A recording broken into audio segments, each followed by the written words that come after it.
with 181 members voting in the affirmative and 9 in the negative and 1 abstention, House Bill number 11072 is hereby approved in third and final reading. I'd like to ask the gentle Majority Leader. Mr. Speaker, I move to recognize the Honorable Arlene Brosas to explain her vote. The Speaker recognizes Arlene Brosas from the Gabriela Party List to explain her vote. Mr. Speaker, thank you, Mr. Speaker. This representation votes no to House Bill number 11072, or the expansion of the franchise coverage of the Davao Light and Power Company, DLPC.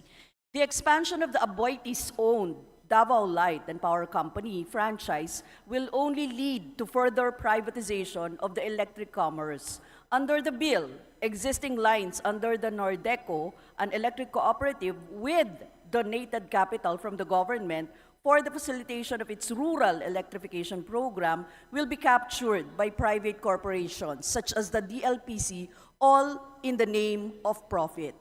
Mr. Speaker, gustong kunin ng DLPC ang existing franchises ng Nordeco kahit na hanggang 2028 pa ang franchise nito sa mainland at hanggang 2033 sa Island Garden City ng Samal.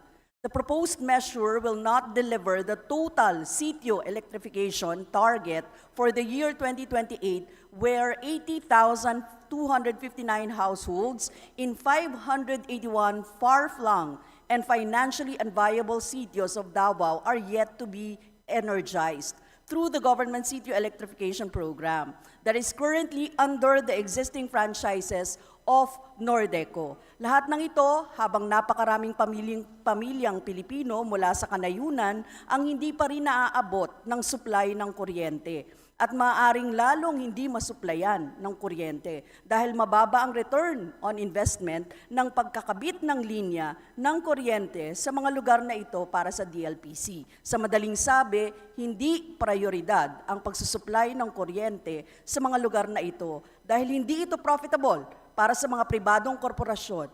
Mr. Speaker, I say this because throughout the 100 years of existence of DLPC, it has constantly failed to provide electricity to 18.2% far-flung and financially unviable areas in Davao. Ibig sabihin, 100 taon na nitong naiiwan at nakakaligtaan ang mga malalayo at mahihirap na komunidad na hindi naaabot ng kuryente. Isang napakahalagang serbisyo publiko.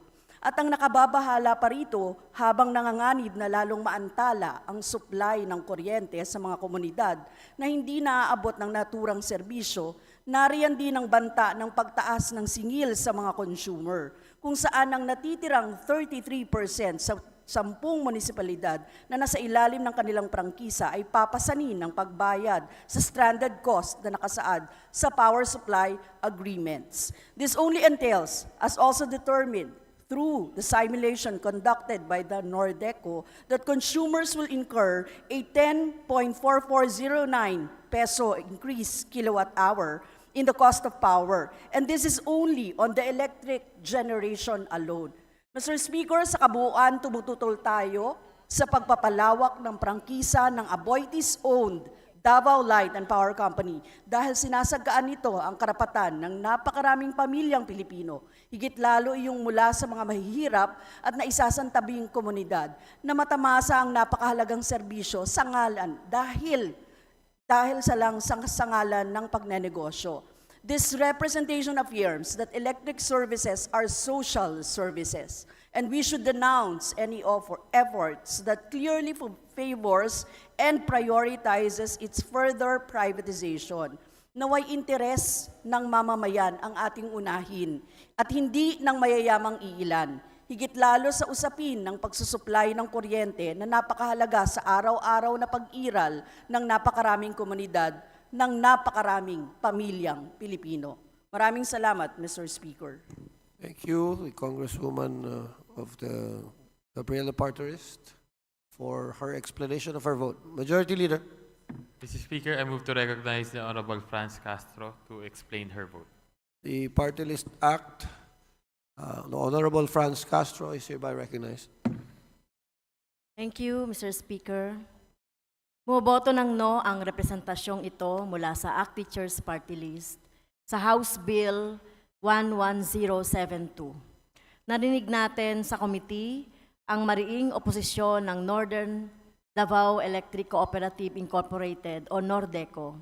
Kung aprobahan natin ang panukalang ito, bibigyang daan natin ang paglamon ng oligarko sa maliliit na players sa kapinsalaan ng mamamayan. Lalamunin ng Davao Light and Power Company o DLPC ang malaking bahagi ng franchise area ng Nordeco.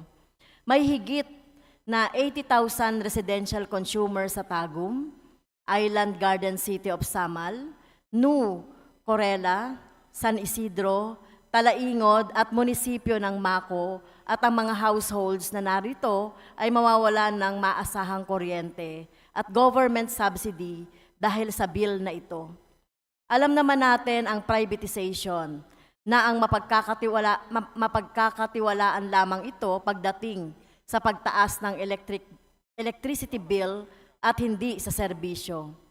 Sa pinakabuod ng House Bill 11072, aabandonahin ng pamahalaan ang mandato nito na Total Electrification Program by 2028. At para saan? Accommodation pabor sa malalaking oligarch na sa 100 taong existence nito, may malaking bahagi pa ng Davao ang hindi nito kinayang bigyan ng kuryente. Samantala, sa 53 years of existence ng much smaller player na kooperatibang Nordeco, tagumpay nitong binigyang kuryente ang 77.58% households ng kanyang franchise area. Malaking paglabag dito sa konstitusyon ang House Bill 11072, particular ang principle of mutuality of obligation of contracts, deprivation of property without due process, at limitadong kapangyarihan ng gobyerno sa eminent domain. Confiscation of property ang gagawin natin sa Nordeco dahil tatanggalan natin sila ng mga sinisilbihang franchise area at ibibigay sa DLPC ng walang due process at walang just compensation. Isa pa, Mr. Speaker, masamang president ito sa lahat, para sa lahat ng mga maliliit na electric cooperatives sa buong bansa. Bakit natin i-dissolve ang electric co-op na nagpapakitang ginagampanan ng ang kanyang trabaho at tumutulong sa gobyerno sa layuning total electrification? Bakit natin ibibigay sa higanting korporasyon na hindi mapapagkatiwala ang record? Dahil sa mga kadahilanang ito, Mr. Speaker, bumoboto ang kinatawang ito ng no sa House Bill 11072.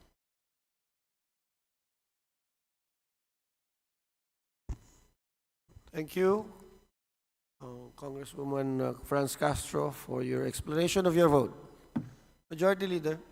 Mr. Speaker, Yes, what is the pleasure of the Congresswoman B.H. Herrera?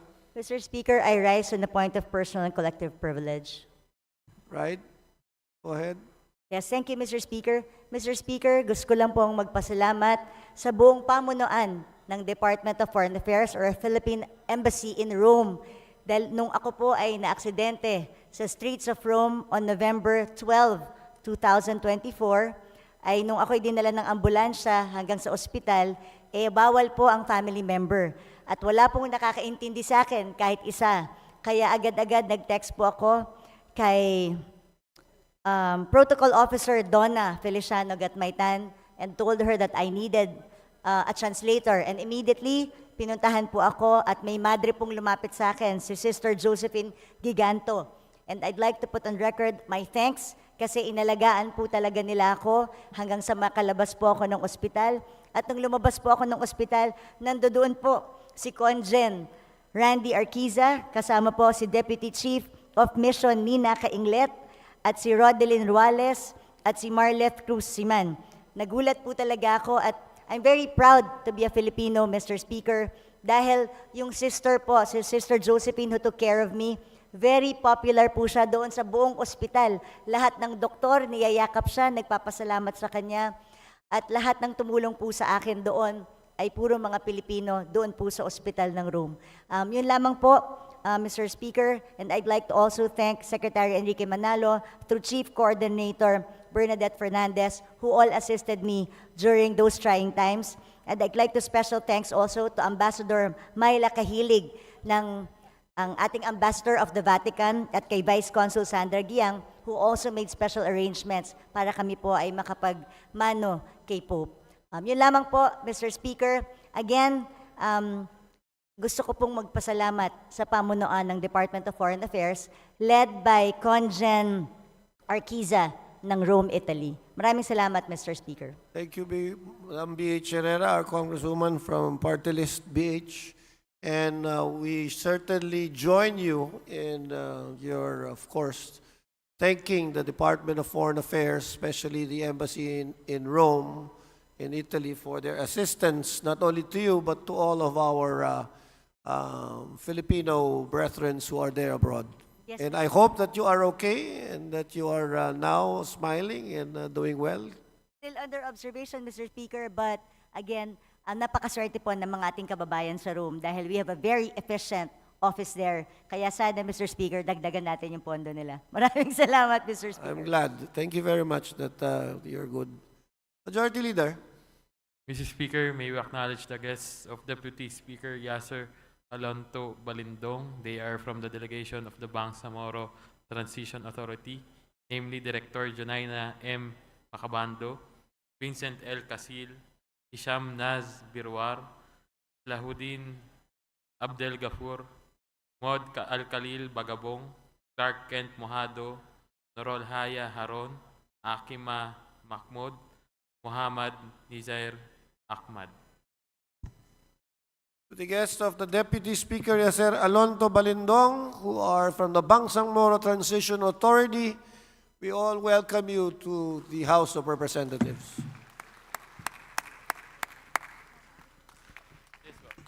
Especially thank the Deputy Speaker Yasser Balindong for being a hardworking speaker here in this podium in this 19th Congress. Majority Leader. Mr. Speaker, I move that we consider third reading, House Bill number 10960, and that the Secretary General be directed to read the title of the said measure and thereafter call the roll for nominal voting. So move, Mr. Speaker.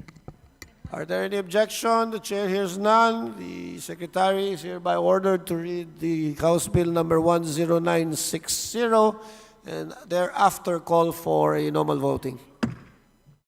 House Bill 10960, an act providing for the tax and duty treatment of electric vehicles, amending for the purpose Republic Act number 11697, otherwise known as the Electric Vehicle Industry Development Act. Roll call of members in consideration of House Bill 10960. Abalos, Abante, Abunda, Acharon, Asidre, Acop, Adyong, Advincula, Agaraw, Alba, Albano, Albario, Almonte, Alonte, Alvarez Jose, Alvarez Mercedes, Alvarez Pantaleon, Amante, Amatong,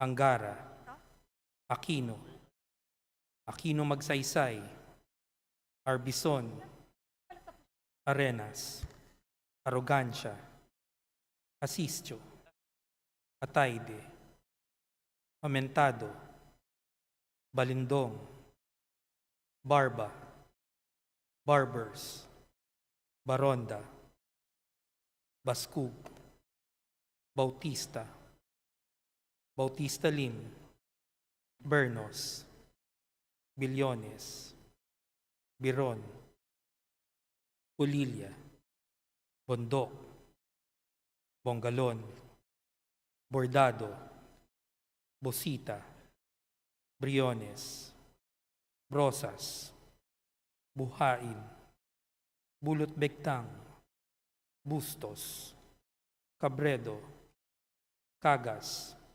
Kahayon Uy, Calderon, Calixto, Campos, Kawagdan, Cardema, Cari, Castro Franz, Castro Jane, Celeste, Sendanya, Chan, Chato, Chua, Chungalaw, Ko Angelica Natasha, Ko Elizaldi, Ko Pilar, Coangco Jaime Eduardo Mark, Coangco Mark, Colada, Collantes, Corvera, Cruz Ambrosio, Cruz Ricardo, Hua, Quaresma,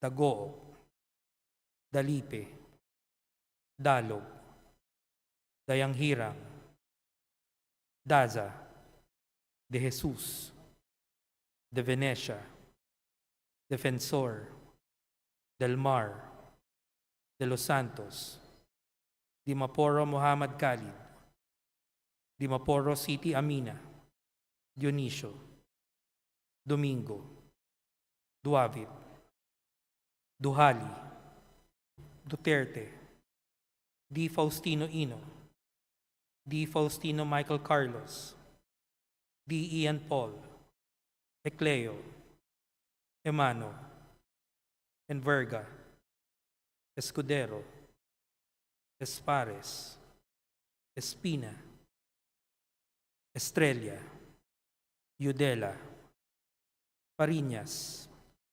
Fernandez, Ferrer Antonio, Ferrer Juliet Marie, Flores, Fortes, Frasco, Fresnedi, Pentebella, Galios, Garcia Albert, Garcia Dante, Garcia Jose Arturo, Garcia Maria Angela, Garcia Pablo John, Garcia Vincent, Guardiola, Garin, Gasataya, Gato, Go Ed Christopher, Go Mark, Goles, Gomez, Gonzaga, Gonzales Aurelio, Gonzales Neptali, Gonzales Sandro, Goriseta, Huico, Gintu, Gulyas, Gutierrez, Aresco, Ataman, Hernandez, Herrera, Oribata, Javier, Ko Olga, Ko Ricardo, Ko Wilton, Kong Hun, Labad-Labad, Lacson, Lacson Noel, Lagman, Lagon Daphne, Lagon Sunny, Lara, Lazatin, Lee, Legarda, Libanan, Limkay-Chong, Loyola, Luistro, Lumayag, Macapagal Arroyo, Maceda, Madrona,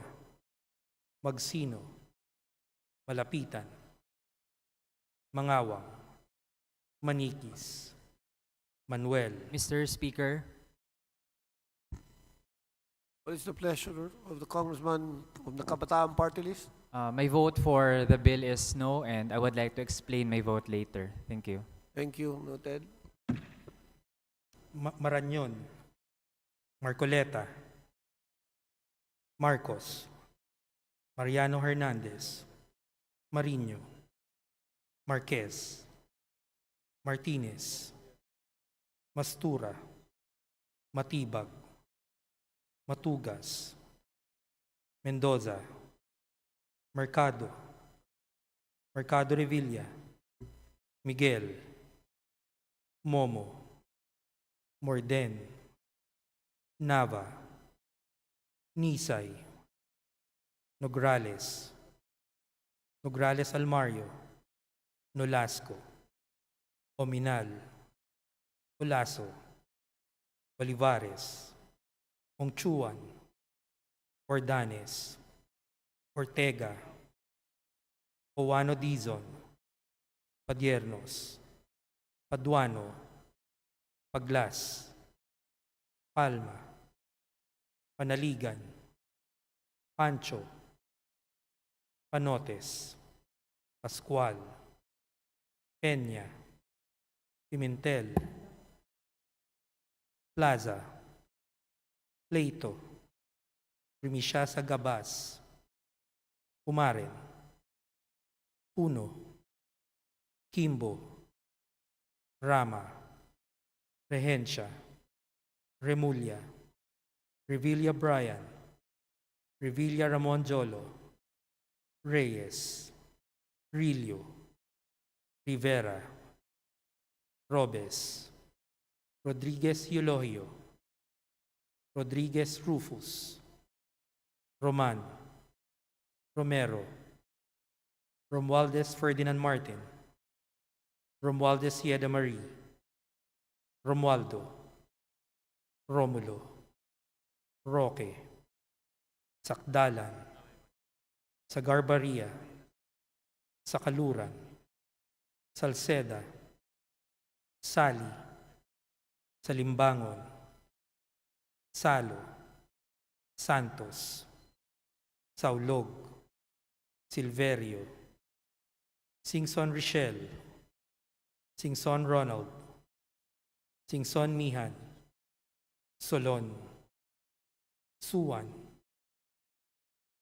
Swansing Horacio, Swansing Micaela Angela, Suarez, Talyado, Tamayo, Tambunting, Tan Joseph, Tan Keith Micah, Tan Reynolds Michael, Tan Samir, Tan Stephen James, Tan Tambut, Tan Chay, Tan Watco, Tariela, Teodoro, Teves, Chanco, Cheng, Tolentino, Tulfo Irwin, Tulfo Jocelyn, Tulfo Ralph Wendell, Tupas, Tutor, T, Umali, Unabia, Ungab, Uy, Valeriano, Valmayor, Vargas, Vargas Alfonso, Velasco, Veloso Tuazon, Vergara, Versosa, Villa, Villaferte Luis Raymond, Villaferte Miguel Luis, Villanueva, Villar, Villarasa Suarez, Villarica, Violago, Yamsuan, Yap Cristantel, Yap Christopherson, Yap Edvic, Yap Eric, U Divina Grace, U Jazel Victoria, Yulo, Zamora Amparo Maria, Zamora Maria Carmen, Zamora Isabel Maria, Zubiri. Second call of members in consideration of House Bill 10960. Acharon, Acop, Advincula, Almario, Alvarez Jose, Alvarez Mercedes, Alvarez Pantaleon, Amatong, Arbison, Asistio, Barbers, Bautista, Bautista Lim, Biron, Pondo, Buhain, Cardema, Co Angelica Natasha, Co Elizaldi, Co Pilar, Co Wangco Jaime Eduardo Mark, Colada, Collantes, Cruz Ricardo, Dayang Hirang, Daza, Dimaporo City Amina, Duavit, Duhali, Duterte, D. Faustino Ino, Escudero, Espares, Estrella, Fariñas, Fernandez, Cortez, Fresnedi, Pentebella, Garcia Maria Angela, Garcia Pablo John, Garcia Vincent, Garin, Goles, Gomez, Gonzaga, Gonzales Sandro, Gintu, Ataman, Coribata, Javier, Co Olga, Lacson, Lagman, Lee, Magsino, Marcoleta, Mariano Hernandez, Mariño, Martinez, Mendoza, Mercado Revilla, Nograles, Nograles Almario Margarita, Ongchuan, Panotes, Primiciasa Gabas, Uno, Rama, Rillo, Romero, Sagarbaria, Salceda, Sally, Santos, Singson Richelle, Singson Ronald, Singson Mihan, Swansing Horacio, Swansing Michaela Angela, Suarez, Tan Reynolds Michael, Tan Stephen James, Tan Tambut, Tan Watco, Teodoro, Valentino, Tupas, Ungab, Vargas, Vargas Alfonso, Velasco, Vergara, Villa, Villafuerte Luis Raymond, Villafuerte Miguel Luis, Villanueva, Villar, Villarasa Suarez, Villarica, Violago, Yap Cristantel, U. Jazel Victoria, Zubiri.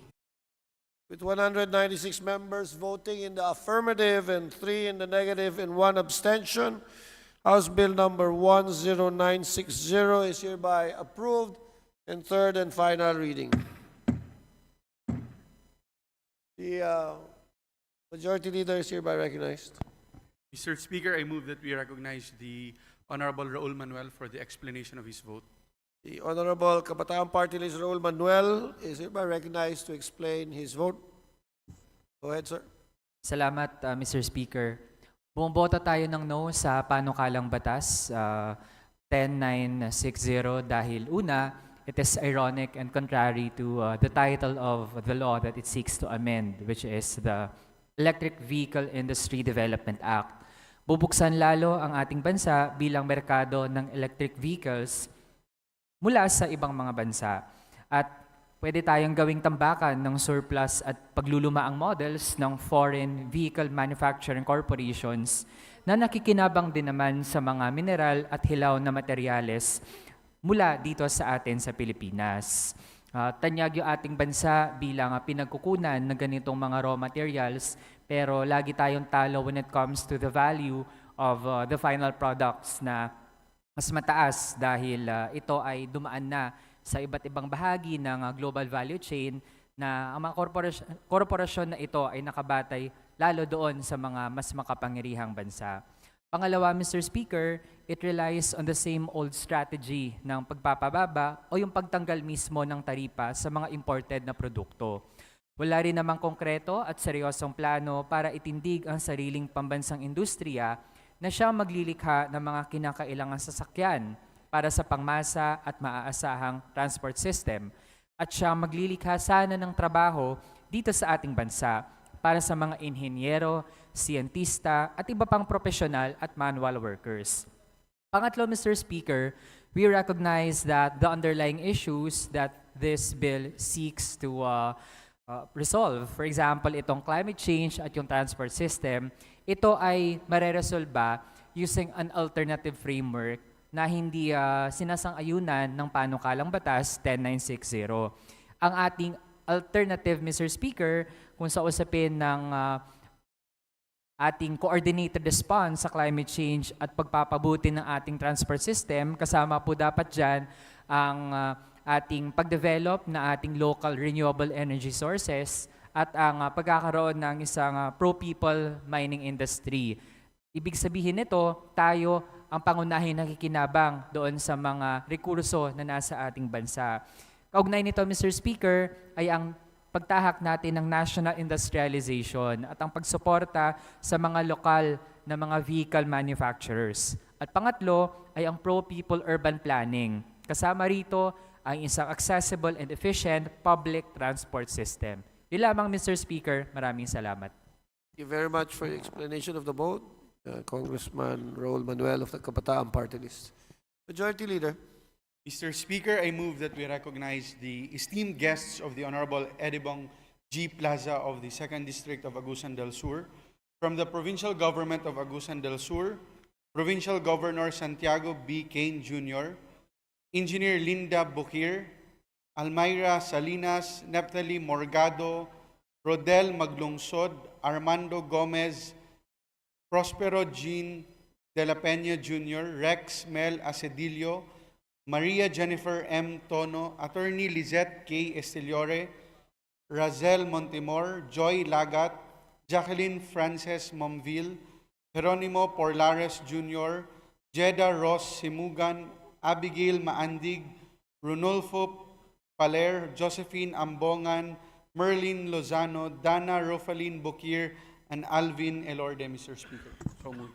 The guests of the Honorable Edibong Plaza of the 2nd District of Agusan del Sur, in particular my very good friend, the Provincial Governor who used to be the Vice Governor and my part of my administration as President of the Vice Governors League, Santiago B. Cane, and all, of course, the officials of the Provincial Government of Agusan del Sur. We would like to all extend our welcome to you all for coming here in the House of Representatives. Thank you. Majority Leader. Mr. Speaker, I would also like to recognize the guests of the Honorable Congressman Rufus Rodriguez from the Municipality of Balingasag, Misamis Oriental, Vice Mayor Felix Borromeo, Councilors Cristina Teresa Osiones, John Romualdo, Edsel Nulo, Alvin Suazo, Adonis Gayramon, Ligaya Aganap, Helen Mabaw, Agustina Taytay, Cesar Asapon, Punong Barangay Richard Osiones, and Rubelin Bores, Ramil Hoson, Benito Siapno, and Roque Montesilio. So moved, Mr. Speaker. To the guest of the Honorable Congressman Rufus Rodriguez of the 2nd District of Cagayan de Oro City, we all would like to welcome you in the House of Representatives. Thank you for coming. You are a very good congressman and soon to be in the future senator, Congressman Rufus Rodriguez. Majority Leader. Mr. Speaker, I move for the consideration on third reading of House Bill number 1111-3, printed copies of which were distributed to the members pursuant to the rules of the House. For this purpose, may I request that the Secretary General be directed to read the title of the bill and thereafter to call the roll for nominal voting. So Are moved, there Mr. any Speaker. objections for the motion to consider this in the third reading? The chair hears none. The motion is approved. The Secretary General is hereby recognized to read the title of the HB 11113 and thereby call for normal voting after. House Bill 11113, an act rationalizing the safety measures and penalties relative to the operation of motorcycles, amending for the purpose Republic Act number 11235, otherwise known as the Motorcycle Crime Prevention Act. Roll call of members in consideration of House Bill 11113. Abalos, Abante, Abunda, Acharon, Asidre, Acop, Adjong, Advincula, Agaraw, Alba, Albano, Almario, Almonte, Alonte, Alvarez Jose, Alvarez Mercedes, Alvarez Pantaleon, Amante, Amatong, Angara, Aquino, Aquino Magsaysay, Arbison, Arenas, Arrogancia, Asistio, Ataide, Aumentado, Balindong, Barba, Barbers, Baronda, Baskug, Bautista, Bautista Lim, Bernos, Bilyones, Biron, Bolilia, Bondok, Bongalon, Bordado, Bosita, Mr. Speaker, Congressman Visita, is by recognized. What is a pleasure? Mr. Speaker, my vote is yes, and I would like to explain my vote later. All right, noted. Thank you. Thank you, Mr. Speaker. Briones, Rosas, Buhain, Bulot Begtang, Bustos, Cabredo, Cagas, Kahayon Uy, Calderon, Calixto, Campos, Kawagdan, Cardema, Cari, Castro Franz, Castro Jane, Celeste, Sendanya, Chan, Chato, Chua, Chungalaw, Ko Angelica Natasha, Ko Elizalde, Ko Pilar, Coanco Jaime Eduardo Mark, Coanco Mark, Colada, Collantes, Corvera, Cruz Ambrosio, Cruz Ricardo, Cua, Quaresma, Dagook, Dalipe, Dalog, Dayanghirang, Daza, De Jesus, De Venecia, Defensor, Del Mar, De Los Santos, Dimaporo Muhammad Khalid, Dimaporo City Amina, Dionisio, Domingo, Duavit, Duhali, Duterte, D. Faustino Ino, D. Faustino Michael Carlos, D. Ian Paul, Ecleo, Emano, Enverga, Escudero, Espares, Espina, Estrella, Yudela, Parinas, Fernandez, Ferrer Antonio, Ferrer Juliet Marie, Flores, Cortez, Frasco, Fresnedi, Puentebella, Galeos, Garcia Albert, Garcia Dante, Garcia Jose Arturo, Garcia Maria Angela, Garcia Pablo John, Garcia Vincent, Guardiola, Garin, Gasataya, Gato, Go Ed Christopher,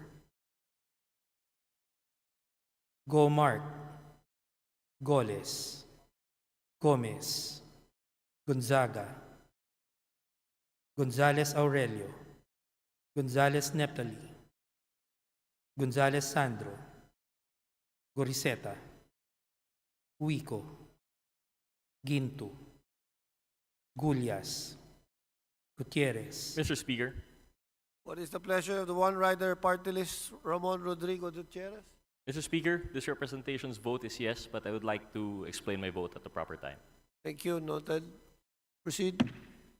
Aresco, Ataman, Hernandez, Herrera, Oribata, Javier, Co Olga, Co Ricardo, Co Wilton, Kong Hoon, Labad-Labad, Lacson, Lacson Noel, Lagman, Lagon Daphne, Lagon Sunny, Lara, Lazatin, Lee, Legarda, Libanan, Limkay Chong, Loyola, Luistro, Lumayag, Macapagal Arroyo, Maceda, Madrona, Magsino, Malapitan, Mangawang,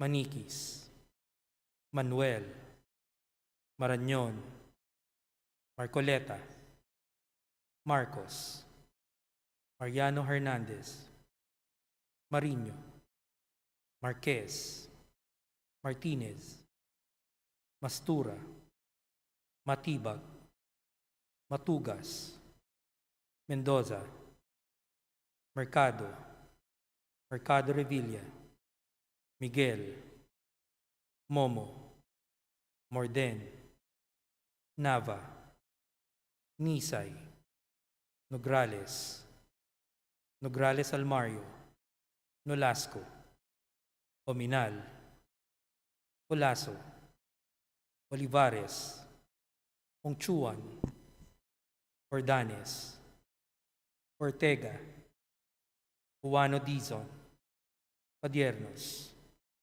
Paduano, Paglas, Palma, Panaligan, Pancho, Panotes, Pascual, Peña, Pimentel, Plaza, Pleito, Timishasa Gabas, Pumaren, Puno, Kimbo, Rama, Rehencia, Remulla, Revilla Brian, Revilla Ramon Jolo, Reyes, Rilio, Rivera, Robes, Rodriguez Eulogio, Rodriguez Rufus, Roman, Romero, Romualdez Ferdinand Martin, Romualdez Yeda Marie, Romualdo, Romulo, Roque, Sakdalan, Sagarbaria, Sakaluran, Salceda, Sali, Salimbango, Salo, Santos, Saulog, Silverio, Singson Richelle, Singson Ronald, Singson Mihan, Solon, Suwan, Swansing Horacio, Swansing Micaela Angela, Suarez, Talyado, Tamayo, Tambunting, Tan Joseph, Tan Keith Micah, Tan Reynolds Michael, Tan Samir, Tan Stephen James, Tan Tambut, Tan Chay, Tan Watko, Tariela, Teodoro, Teves, Tiangco, Cheng, Tolentino, Tulfo Irwin, Tulfo Jocelyn, Tulfo Ralph Wendell, Tupas, Tutor, T, Umali, Unabia, Ungab, Uy, Valeriano, Valmayor, Vargas, Vargas Alfonso, Velasco, Veloso Tuazon, Vergara, Versosa, Villa, Villaferte Luis Raymond, Villaferte Miguel Luis, Villanueva, Villar, Villarasa Suarez, Villarica, Violago, Yamsuan, Yap Cristantel, Yap Christofferson, Yap Edvic, Yap Eric, U Divina Grace, U Jazel Victoria, Yulo, Zamora Amparo Maria, Zamora Maria Carmen, Zamora Isabel Maria, Zubiri.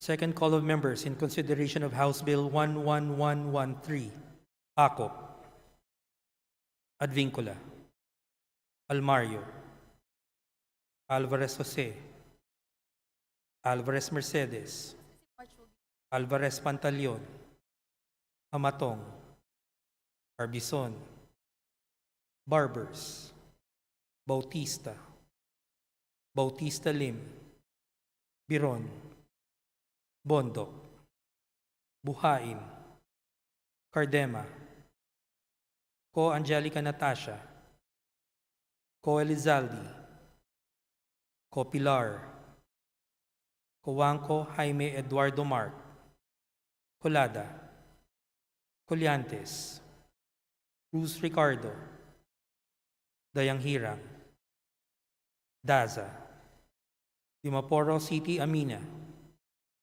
Duavit, Duhali, Duterte, D. Faustino Ino, Escudero, Espares, Estrella, Fernandez, Cortez, Fresnedi, Puentebella, Garcia Maria Angela, Garcia Pablo John, Garcia Vincent, Garin, Goles, Gomez, Gonzaga, Gonzales Sandro, Gintu, Ataman, Oribata, Javier, Co Olga, Lacson, Lagman, Lee, Magsino, Marcoleta, Mariano Hernandez, Marino, Martinez, Mendoza, Mercado Revilla, Nograles Almario Margarita, Ongchuan, Panotes, Lumisiasa Gabas, Puno, Rama, Rilio, Romero, Sagarbaria, Salceda, Sally, Santos, Singson Richelle, Singson Ronald, Singson Mihan, Swansing Horacio, Swansing Michaela Angela, Suarez, Stan Reynolds Michael, Stan Stephen James, Stan Tambut, Tanwatco, Tolentino, Tupas, Ungab, Vargas, Vargas Alfonso, Velasco, Vergara, Villa, Villafuerte Luis Raymond, Villafuerte Miguel Luis, Villanueva, Villar, Villarasa Suarez, Villarica, Violago, Yap Cristantel, Zubiri. With 208 members voting in the affirmative and 0 in the negative, with 0 abstentions, the House Bill number 11113 is hereby approved in third and final reading. Majority Leader. Mr. Speaker, I move to recognize the Honorable Bonifacio Bosita to explain his vote. The One Rider Party List, Congressman Bonifacio Busita is hereby recognized. Thank you, Mr. Speaker. Mr. Speaker, bumoto po ako ng yes dahil pinabababa ng amendment ng Republic Act 11235, Motorcycle Crime Prevention Act, ang mga multa at parusa sa mga riders na lalabag sa batas na ito. Ganun pa man, Mr. Speaker, ang representasyong ito ay nananatiling tumututol sa kabuuan ng Motorcycle Crime Prevention Act na kung saan ang isa sa mga author ng amendment nito ay isa rin sa mga pumirma ng batas na ito, Senator J.B. Ejercito. Nabanggit ko po ito, Mr. Speaker, dahil nabasa ko po ang post ni Senator J.B. Ejercito sa Facebook na sinasabi niya sa riding community na baka kailangang kalampagin ang mga kinatawan sa House of Representatives dahil ilang buwan na nilang naipasa sa Senado ang amendment ng Motorcycle Crime Prevention Act o Doble Plaka Law. Mr. Speaker, nananatiling tumututol ang representasyong ito sa Republic Act 11235, Motorcycle Crime Prevention Act, sapagkat ang batas na ito ay nagdudulot ng diskriminasyon sa hanay ng mga motorcycle riders sa Luzon, Visayas at Mindanao. Malinaw na patunay po dito, Mr. Speaker, ang amendment na nakasaad sa Section 5 ng House version at Section 6 ng Senate version na parehong nagsasabing erasing, tampering, forging, imitating, covering, or concealing a number plate or readable number plate in intentional use thereof shall be punished by imprisonment ranging from 2 years and 1 day to 6 years and a fine of not more than 10,000 pesos. Ang probisyong ito po, Mr. Speaker, ay nagpapataw ng parusa sa mga riders sa mga nabanggit na paglabag sa plaka ng motorsiklo ng pagkakakulong na 2 taon hanggang 6 na taon at multa na 10,000 piso. Samantalang, Mr. Speaker, ang mga motorista na gumagamit ng 4-wheel vehicles at iba pang mga sasakyan na may kaparehong paglabag ng mga riders sa paggamit ng plaka ay walang batas na nagpapataw ng parusang kulong at pinagmumulta lamang sila ng 5,000 piso. Napakabigat po nito para sa mga maliliit na manggagawa na gumagamit ng motorsiklo. Ang parusang pagkakakulong ng 2 taon hanggang 6 na taon, lalo pa at walang kakayahan ang mga ito para ipagtanggol ang kanilang mga sarili. Yan po, Mr. Speaker, ang malinaw na patunay na ang Republic Act 11235, Motorcycle Crime Prevention Act, ay nagdudulot ng malaking pasakit at diskriminasyon sa hanay ng mga riders sa Luzon, Visayas at Mindanao. Maraming salamat po, Mr. Speaker.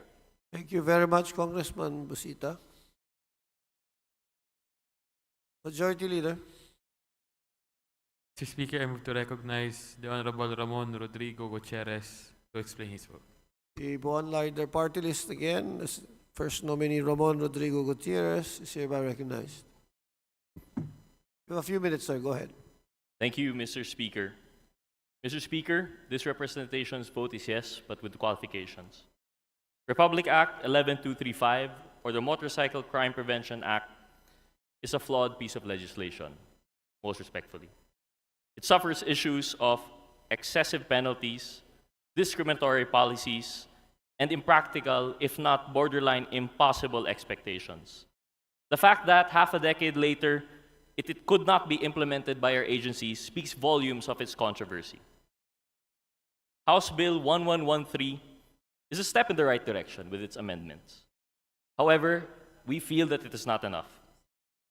We have actively advocated amendments in the committee level, but unfortunately, we failed to secure all our proposed amendments. Out of respect to the authors, and considering that this is a counterpart to a current Senate bill, we vote yes. After all, there are positive developments to be had from this amendment. However, this is because we would rather not obstruct, and instead, we want to help and be constructive. We vote yes with the hopes of reconsideration of some of our amendments, at least in the BICAM, if not further legislation. Thank you very much, Mr. Speaker. Thank you very much, Congressman Gutierrez, I should say. I'm so sorry. Before we continue, the chair would like to manifest that this presiding officer was informed by the Secretariat of a correction in the result of the nominal voting on House Bill number 10145 that the body earlier approved on third and final reading. The correct result is as follows. The affirmative is 188 instead of 184. The negative remains at 3 and the abstentions remains at 0. In view thereof, let the records reflect the said results of the nominal voting of House Bill number 10145. Thank you very much. So ordered. Majority Leader. Mr. Speaker, I move that all bills approved on third reading be immediately transmitted to the Senate for their appropriate action. Are there any objections? The chair hears none. The said measure and motion is approved. Majority Leader. Mr. Speaker, we'd like to acknowledge the guest of Christopherson M. Yap, Representative, 2nd District of Southern Leyte. They are Wilfredo Tabor, President; Eduardo Jo, Vice President; Elizabeth Morada, Secretary; Edgar Tunod, Peace Officer; Mario Aring, Peace Officer; and Lyra Dalit, Member, Mr. Speaker.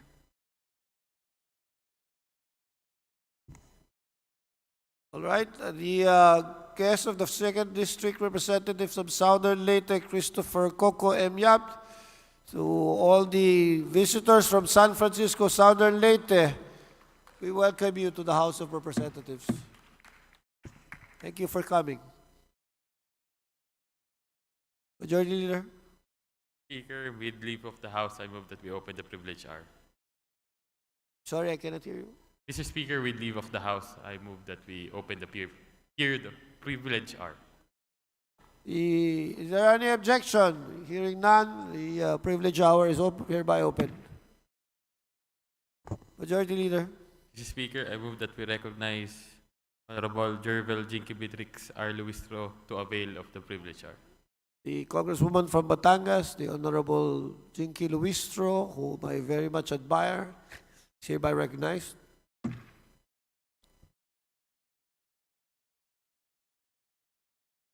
Thank you, Mr. Speaker.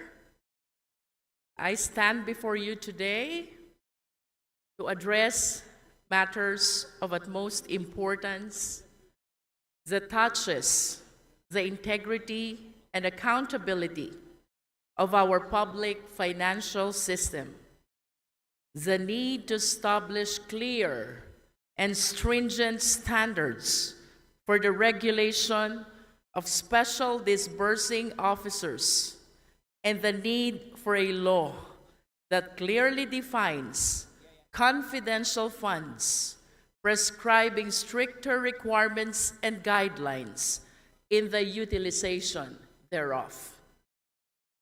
As we all know, the proper management of public funds is not just an issue of policy. Rather, it is an issue of national interest.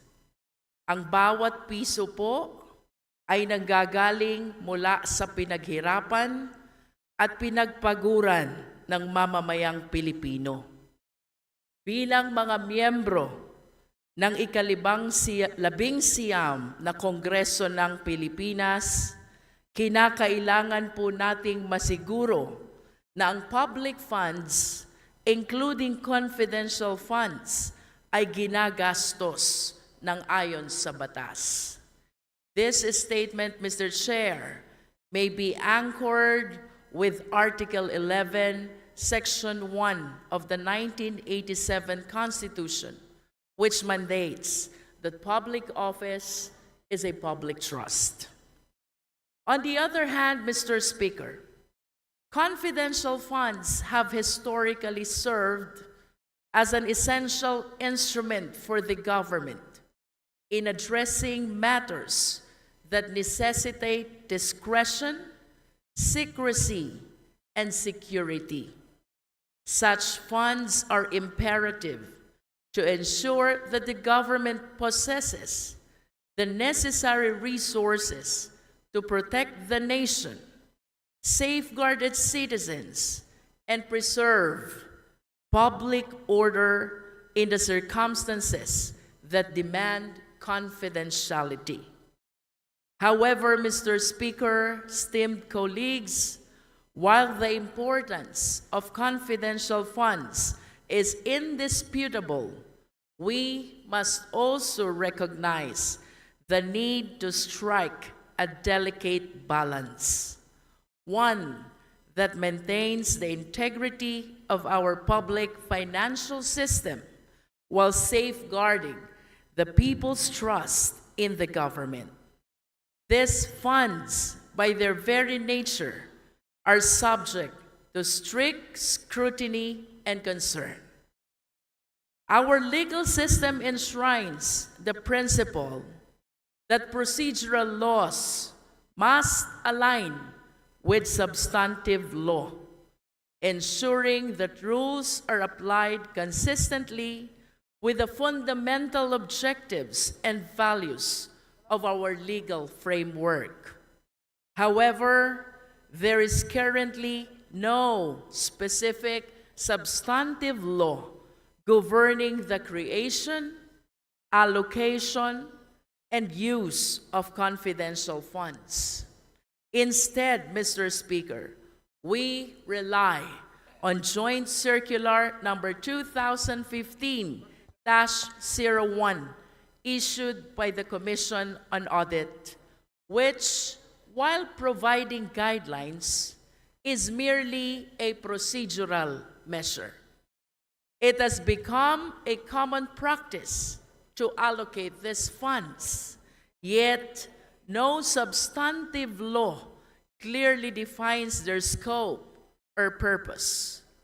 The only substantive law available is the constitutional mandate that all public funds are subject to public scrutiny. It is crucial to understand, as highlighted by legal experts, that procedural laws cannot function independently. They must be grounded on substantive law. Consequently, while COA's Joint Circular number 2015-01 serves as an operational guideline, it cannot replace a comprehensive law that clearly defines and governs confidential funds. In this regard, Mr. Speaker, esteemed colleagues, I echo the words of retired Supreme Court Associate Justice Antonio Carpio, who aptly pointed out that we lack clear and comprehensive legislation that properly defines and regulates confidential funds. Thus, Mr. Speaker, it has become incumbent upon this representation that while we provide the government with the necessary resources for national security through these confidential funds, we need to have a law that clearly defines these funds that shall be the basis of the imposition of strict and transparent guidelines to prevent the misuse, abuse, or neglect of the same. During the committee hearing investigations, we have established that there are gaps with regard to what encompasses confidential funds. It was shown that those who wield the power to disburse or approve of the same tends to abuse, misuse, or neglect. It is essential that we implement a unified framework for the disbursement of public funds, covering both confidential and even regular funds. This framework should include clear disbursement procedures, qualifications of special disbursing officers, and penalties for violations. Whether intentional or due to negligence, Mr. Speaker, there must be sufficient fidelity bond for the SDOs that will ensure that they will perform their duties faithfully and to account for all funds and properties in their possession. The SDOs and their agency heads must be jointly accountable for any mismanagement of funds. To emphasize, Mr. Speaker, esteemed colleagues, we must pass a law which, number one, defines confidential fund. Number two, provides disbursement procedure. Number three, provides auditing procedure. And number four, penalizes abuse, misuse, and neglect of the same.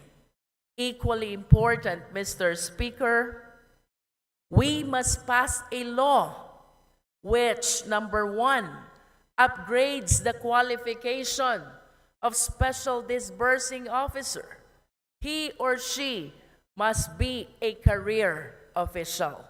And number two, mandates the posting of sufficient fidelity bond, which is enough to secure and to protect the total amount of public funds.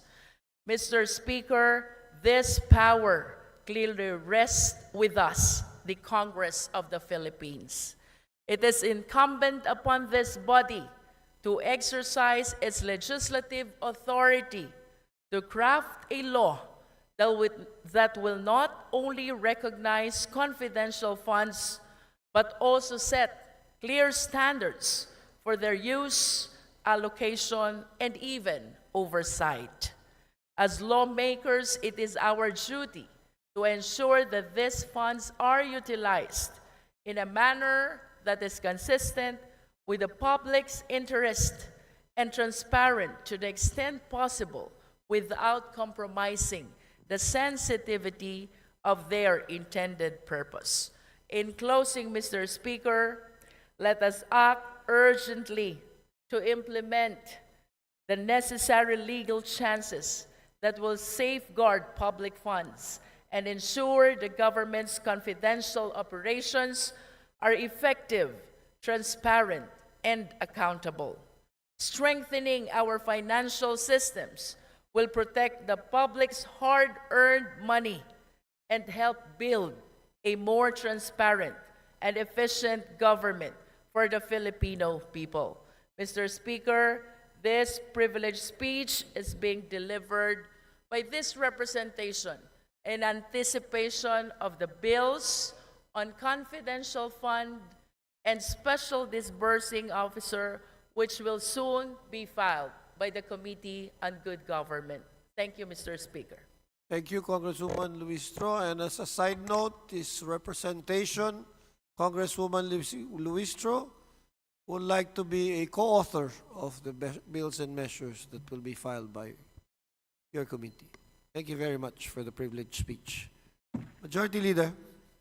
Mr. Speaker, I move that we refer the speech of the Honorable Jervil Luistro to the Committee on Rules for its appropriate action. Are there any objections? The chair hears none. The privileged speech is hereby transmitted to the Committee on Rules. Majority Leader. Mr. Speaker, I move that we suspend the privilege hour. There any objection? Chair hears none. The privilege hour is hereby terminated. Suspended. Mr. Majority Speaker, Leader. Mr. Speaker, I move to suspend session for a few minutes. 1 minute suspension. Session resumes. Majority Leader. Mr. Speaker, under the calendar of business for the day, I move that we consider House Bill number 10755 as contained in Committee Report number 1297, and may I request that the Secretary General be directed to read the title of the bill. Any objection? Hearing none. Motion is approved. Secretary General is hereby recognized. House Bill 10755, an act liberalizing the lease of lands by foreign investors, establishing the stability of long-term lease contracts, amending for the purpose Republic Act Number 7652, otherwise known as the Investors Lease Act. Majority Leader. Mr. Speaker, I move that we open the period of sponsorship and debate. Are there any objection? Chair hears none. The sponsorship and debate is hereby open. Majority Leader. Mr. Speaker, I move that the chairperson of the Committee on Trade and Industry, the Honorable Reginald Biron of the 4th District of Iloilo, be recognized to begin sponsorship of the said measure. My good friend Congressman Biron is hereby recognized to sponsor this bill. Thank you, Mr. Speaker. Mr. Speaker and my distinguished colleagues, as chairman of the Committee on Trade and Industry, I have the honor and privilege to sponsor House Bill number 10755, entitled An Act Liberalizing the Lease of Lands by Foreign Investors, Establishing the Stability of Long-Term Lease Contracts, amending for the purpose Republic Act number 7652, otherwise known as the Investors Lease Act. With amendments and in consolidation with House Bills number 10750, 10802, and 11025 as per Committee Report number 1297. House Bill number 10755 seeks to update and enhance certain provisions of the 3-decade-old Investors Lease Act, which was signed into law in June 1993 in order to promote the Philippines as a top investment destination, encourage investors to engage in strategic investments, and ensure that the country's regulatory environment is conducive to business operations. By relaxing existing land lease policies, the proposed amendments to Republic Act number 7652 aim to attract more foreign investors, foster economic growth, create jobs, and improve the overall investment climate in the country. Likewise, the amendments aim to recognize and acknowledge the indispensability of property rights, namely user and income rights in the formation and accumulation of capital. These property rights are transferred from the landowner to the tenant in a land lease arrangement. In particular, House Bill number 10755 strives to liberalize and establish greater reliability and predictability in the long-term lease of private lands by foreign investors by extending the aggregate period prescribed by Republic Act number 7652 from 75 years to 99 years. In the course of our deliberations, the Committee on Trade and Industry was able to validate the existence of a demand for longer lease terms from our existing investors. Within the ASEAN, Thailand is heading in the same direction. as it now moves to extend its maximum lease period from 30 years to 99 years in its bid to become more competitive. Allowing longer lease terms for foreign investors will attract more capital-intensive investments with longer gestation periods and enduring impact on our economy. This is particularly relevant given the administration's current emphasis on energy infrastructure, which requires long-term capital-intensive outlays. Another adjustment to Republic Act 7652 will allow foreign investors to collateralize the long-term lease contract to secure a loan. Likewise, leaseholders shall be permitted to sublet the leased land. These rights provide businesses with increased liquidity to support borrowing, investing, and expansion. Furthermore, the bill protects the rights of foreign leaseholders as it subjects lease agreements to the approval of the Department of Trade and Industry, Board of Investments, and relevant promotion agencies. The same approval process allows the DTI BOI and the concerned investment promotion agency to verify the validity of documents submitted by investors, which include establishing the authenticity of the title. By extending leasehold terms and simplifying regulations, the country could attract more FDIs and create more economic benefits. My esteemed colleagues, the need to enact the proposed amendments to Republic Act number 7652 is urgent, considering that the Philippines needs to catch up with its neighbors in attracting foreign direct investments.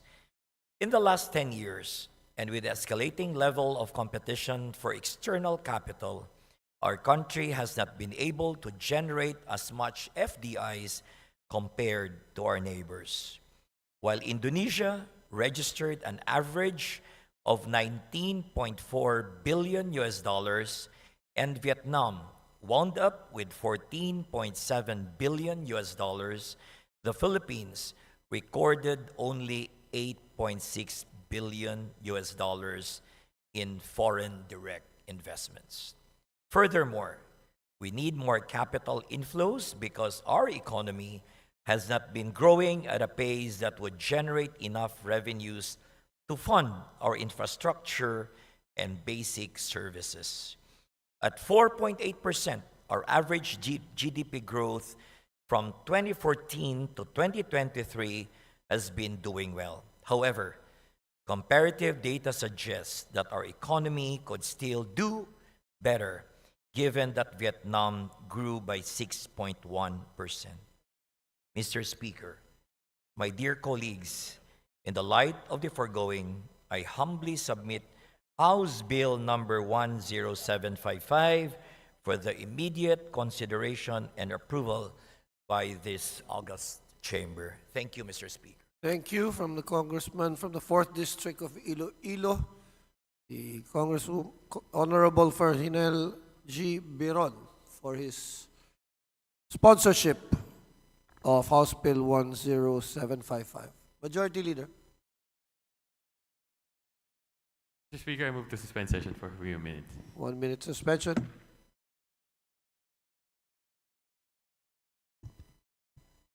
Session resumes. Majority Leader. Mr. Speaker, I move that we recognize the Honorable Rufus Rodriguez for his interpellation. The Debonair Congressman from the 2nd District of Cagayan de Oro, Congressman Rufus Rodriguez, the future senator, is hereby recognized. Thank you, Majority Leader. Thank you, our distinguished speaker. Would the distinguished sponsor allow this representation for some interventions in relation to this proposed measure? Yes, Mr. Speaker, my pleasure. Thank you. Rodriguez. Proceed. Sponsor, Chair Beron.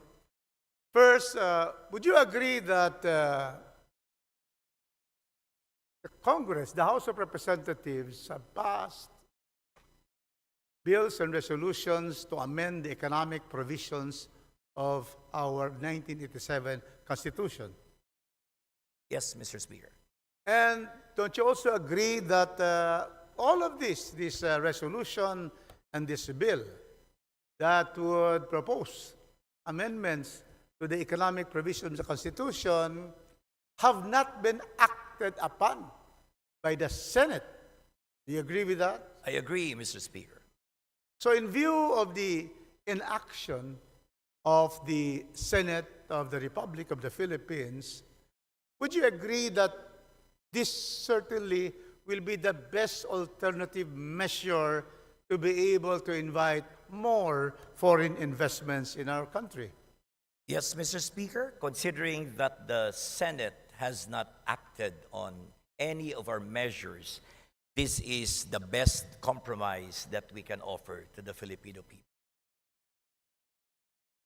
So, in other words, if we will not be able to approve this, increasing the number of years of the lease to 99 years, we will be missing the boat, so to speak, because other countries in ASEAN are certainly more open because they have no constitutional provisions limiting ownership in certain fields of investment. Don't you agree, Mr. Speaker? That is Distinguished correct, colleague. Mr. Speaker. So, Mr. Speaker, I would therefore state that this representation is in full support, and this could also be being an author, could also be an additional sponsorship speech. Because I believe, Mr. Speaker, that this is overdue to be able to overcome the fact that there is limited foreign investments in our country. And that is why I urge our distinguished colleagues of this august chamber to favorably act on this. And in the proper time, Mr. Speaker, I would like to therefore just state to our chairman and sponsor that let us increase the coverage of this 99-year lease as this would invite more investors. And in the proper time, I would ask our sponsor to consider two amendments to include in the coverage of this bill, to include agroforestry. Agroforestry will be different from agriculture as stated in the bill. And the second one, which at the proper time, I will move in the individual amendments stage, will be ecological preservation. By adding these two, Mr. Speaker, distinguished colleague, would you be minded in the proper time to consider this as a further amendment to allow more investments in agroforestry and more investments in ecological preservation, Mr. Speaker? Yes, Mr. Speaker. In principle, I agree to include those amendments as proposed by Congressman Rodriguez. Thank you very much, Mr. Speaker. Thank you to our distinguished colleague, another debonair chairman, and of course, the most debonair here is the Deputy Speaker, our presiding speaker. So thank you very much for the opportunity, and after interpellation period, after committee amendments, then individual amendments, this representation will rise to present, not only to support it, but to present an amendment to add two more areas of investment, agroforestry and ecological preservation. Thank you, Mr. Chairman. And before that, this is also requested by the Federation for Economic Freedom of Mr. Toti Chicamco requesting this representation. And I find it to be opportune, and it will be very much to strengthen this bill. Thank you very much, Mr. Chairman. Thank you. Thank you, Congressman Rufus Rodriguez, for your interpellations. The Majority Leader. Mr. Speaker, I move that we suspend consideration of House Bill number 10755. Are there any objections? The chair hears none. We suspend consideration of House Bill 10755. Majority Leader. Mr. Speaker, I move that we suspend session until tomorrow, December 11, 2024, Wednesday, 3 p.m. Are there any objections? Hearing none, the session is suspended until tomorrow, 3 p.m.